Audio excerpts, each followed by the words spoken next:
The world's hegemon has almost consistently been, assuming rough technological parity with others, the nation with the most people. More people produce more things. People in farms produce more food. People in cities produce more goods, more guns, more warships, more industry. People and labor are the backbone of an economy, and dwarfing the other nations in the top industrial bracket is the recipe for a global hegemon. So America is the 20th century superpower because it has the greatest population of all other modernized nations, by a large margin. But how did it come out to be this way? How did a nation with a population equal to Sweden in 1780 grow by a factor of 20 within 90 years? My answer? Geography. In fact, geography can explain almost every demographic and industrial development of the US throughout our era. The US was simply the best place in the world to build a city or a farm. The Great Plains were just too great for farming, the coasts too good for trade, the navigable inland waterways so interconnected that urbanization was inevitable. It wasn't mainly an expansionist attitude, manifest destiny, or a willingness to bring in immigrants. The population growth just came from the fact that New Orleans, New York, and Detroit might be the best three places in the world to build a city. So then I'm going to present this argument through the lens of three key geographic factors, and how they each individually led to the rise of urbanization in the United States. Geography is predetermined. You're given cards on a table. So, let's draw some cards. Factor 1. America is really, really big. A land's carrying capacity is the number of people it can reasonably support. A land's carrying capacity is roughly defined by the amount of arable land that it possesses, at least between the 1800s and 1900s. America was vast, and general ideas of manifest destiny made it even vaster throughout the 19th century, gaining swaths of arable land. By merit of simply being larger than most other nations, it had a significantly larger carrying capacity when compared to all the fractured nations of Europe. Furthermore, much of the land the US had was arable, and the population density in much of it was low, facilitating further westward expansion and settlement, and therefore meteoric growth throughout the 19th century.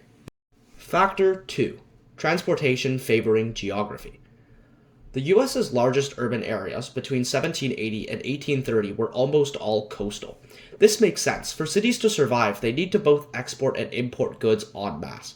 They need easy, cost-effective transportation, and in the early 19th century, that meant seafaring boats. The US was already incredibly good for this. They had a large number of deep water ports and nestled harbors, which were amazing for building these initial port cities. But what would set the US apart were two massive geographical advantages that allowed the US to facilitate large-scale inland city growth. First was its massive network of wide, navigable rivers and lakes.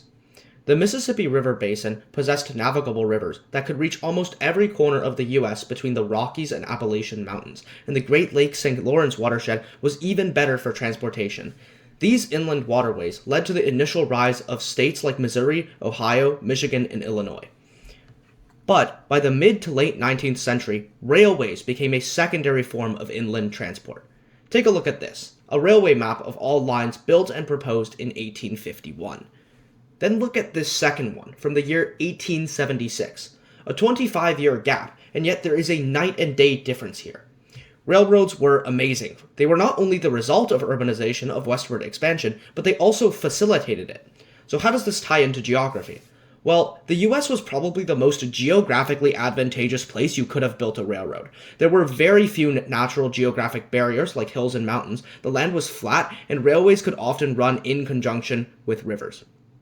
Both led to the 19th century growth of inland cities which would become key manufacturing hubs for the nation. Factor 3. The usefulness of the land. Land is one thing. Countries like Russia, Brazil, and Canada have a lot of it, but for one reason or another, they're not suitable for mass habitation. The US, on the other hand, lucked out. A ginormous percentage of the US was arable. In the Great Plains around the Great Lakes in central California and west of the Appalachian Mountains, almost everywhere in the US was in some way suitable for growing crops. Furthermore, huge natural resource deposits would be found in the US. California gold, Appalachian and Illinois coal, and Minnesota steel would become instrumental to the industrial capacity of the US. Some states even had vast repositories of oil, which would become more and more relevant towards the end of the 19th century. Basically, the US drew amazing natural resource cards, which fueled domestic industry and therefore industrial cities nationwide. So that's three geographic factors that resulted in America holding an absolutely stacked deck of cards for population growth, inland development, and industry.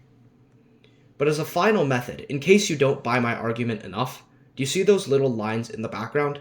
They're not just decorative. That's a line graph of how the US population played out year by year. And I want to explore how US population trends actually expanded during this time, and how this coincides with these geographical factors. In 1800, the US population looked like this. The largest cities were results of those aforementioned ports and natural harbors, and the smaller inland settlements were a result of amazing fertile land. By the 1830s and 1840s, we see an enormous increase in population, especially in the rural interior, a result of those navigable rivers and river basins. By 1850, we've reached the early stages of steel belt dominance, and railroads begun to run across the country. A civil war then breaks out, killing millions and ruining the livelihood and economic development of half the nation for decades to come. Then by the end of our era, in around 1880, the natural resources, inland waterways, and size of the US begin to come into full scope, with the population of 50 million reached.